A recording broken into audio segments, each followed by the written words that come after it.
For decades, if you wanted to rule the skies, you bought American, that era of total dominance.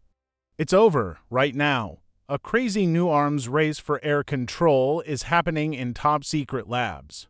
And the F-35 you know about, that's yesterday's news. The real revolution in American air power is happening in the shadows. We're talking about AI-piloted jets, swarms of robot wingmen, and a new stealth bomber that is basically invisible. This is not science fiction, this is real life. This is the insane reinvention of air warfare, a massive bet to keep America's top spot in the sky for the next 50 years. For years, the U.S. Air Force was basically untouchable. That has completely changed. For 2 decades, rivals like China and Russia have been building a giant, high-tech fortress to keep U.S. jets out. It's a strategy called anti-access area denial, or A2, AD. Think of it like a massive defensive bubble. These countries are using long-range missiles, insane air defense networks, and their own advanced stealth fighters like China's J-2O. This bubble makes it incredibly risky for even America's best fighters, the F-35 and the legendary F-22 Raptor, to get close. Their range is limited, and their stealth is being challenged by new sensor tech. And if that wasn't enough, the war in Ukraine was a huge wake-up call. It showed the world how thousands of cheap, disposable drones can completely overwhelm a battlefield and how electronic warfare can blind even the most advanced armies. This new reality of expendable, autonomous robots sent a shockwave through the Pentagon. The problem was clear: the old way of doing things was finished. America didn't just need a new plane, it needed a whole new way to fight. The craziest part of the Air Force's new plan is a super-secret program called Next Generation Air Dominance, or NGAD. This isn't just one new fighter jet. It's a family of systems. At the center is a crewed 6th-generation fighter, and it's going to be the most advanced jet ever. Its main job is what the military calls penetrating counter-air. In simple terms, it's made to fly deep into those dangerous A2, AD bubbles, hunt down the best enemy jets, and make it home safe.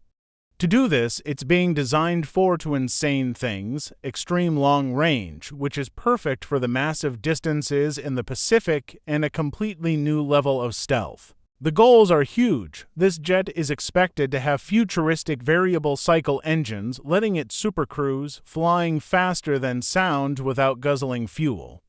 Those engines will also create tons of power for next-gen sensors, powerful electronic weapons, and maybe even lasers one day. A full-scale demonstrator for this fighter already flew in secret back in 2020. The Air Force wants to get it in the air in the 2030s to start replacing the F-22 Raptor. But this new jet, which will cost hundreds of millions of dollars, is just one piece of the puzzle. It's not meant to fly alone. So, how do you even fight a war when your main jet is one of the most expensive things ever built?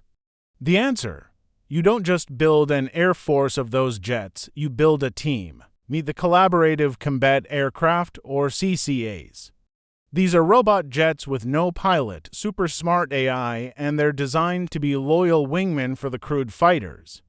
The whole idea is called man-in-man teaming, and it is going to completely change everything. CCAs are made to be attritable, a fancy word meaning they're good enough to fight, but cheap enough that it's not a disaster if you lose them. The Air Force wants a fleet of at least 1,000 of these drones. Their job is to be the ultimate team players, taking on the most dangerous missions to protect the super expensive jets and their pilots. A CCA could fly ahead to find enemy defenses, act as a decoy to draw away missiles, or even jam enemy radar. They can also carry a ton of extra missiles, basically acting as flying ammo crates. Multiple companies like Endural and General Atomics are fighting to build these CCAs for the Air Force, but the Kratos XQ-58 Valkyrie has been a huge test bed for the idea. This stealthy drone has done a ton of tests, even flying with F-35s. In a massive announcement in early 2026, it was revealed that Northrop Grumman and Kratos are officially teaming up to build a version of the Valkyrie for the U.S. Marine Corps. These AI-powered drones are being built to work as incredible partners in the sky with almost no direction from a human pilot. To completely tear down an enemy's fortress, you have to hit them right in the heart of their network.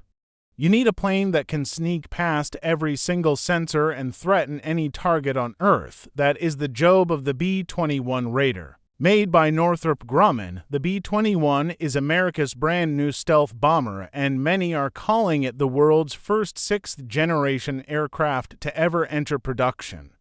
It's the result of decades of stealth technology designed to be so ridiculously hard to detect that it can fly inside the world's most advanced A280 systems.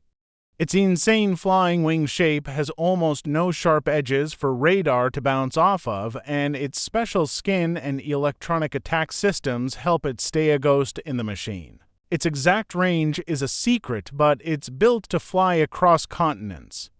Its giant weapons bays can carry a terrifying amount of firepower, from normal cruise missiles to the next generation of nukes. But the B-21 is more than just a bomber. It's also being designed to be a flying, invisible command center.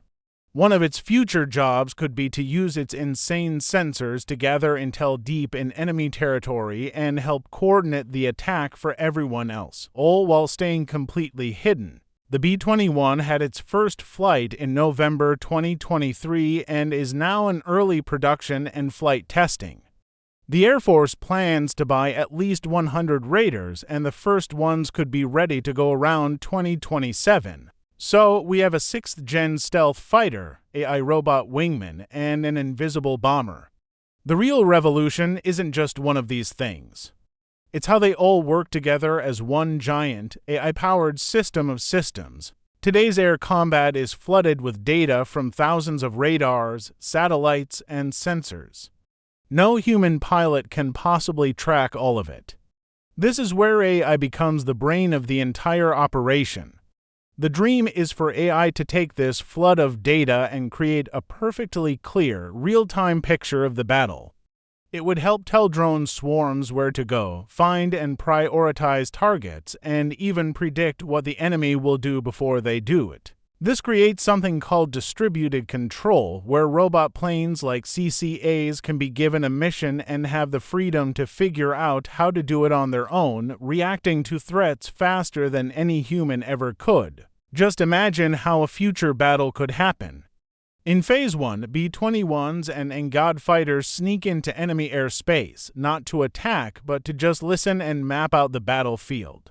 Behind them, swarms of CCAs could poke at the defenses, jamming radar and tricking the enemy into showing where they are. In Phase 2, the attack starts. Hypersonic missiles, which could one day be launched from planes like the B-21, would smash the most important air defense spots, opening a door. Finally, in Phase 3, the NGAD fighters, with their robot CCA wingmen, would sweep in to take control of the sky. This whole insane sequence could be coordinated by AI, letting U.S. forces attack so fast and with so much power that the enemy just can't react. The technologies being built today, the NGAD family, the B-21 Raider, and collaborative combat aircraft are more than just new planes. They are a massive shift from an air force of individual jets to a smart, networked system of systems. Being survivable isn't just about being fast and stealthy anymore. It's about spreading out, using deception, and creating overwhelming force with human-machine teams. This is the U.S. military's insane, high-stakes gamble to challenge its rivals and lock in its advantage in a world that's getting more and more dangerous. But I want to know what you think. Will this incredible technology be enough? Or are we in a new era where no one country can ever truly rule the skies again? Let us know what you think in the comments below.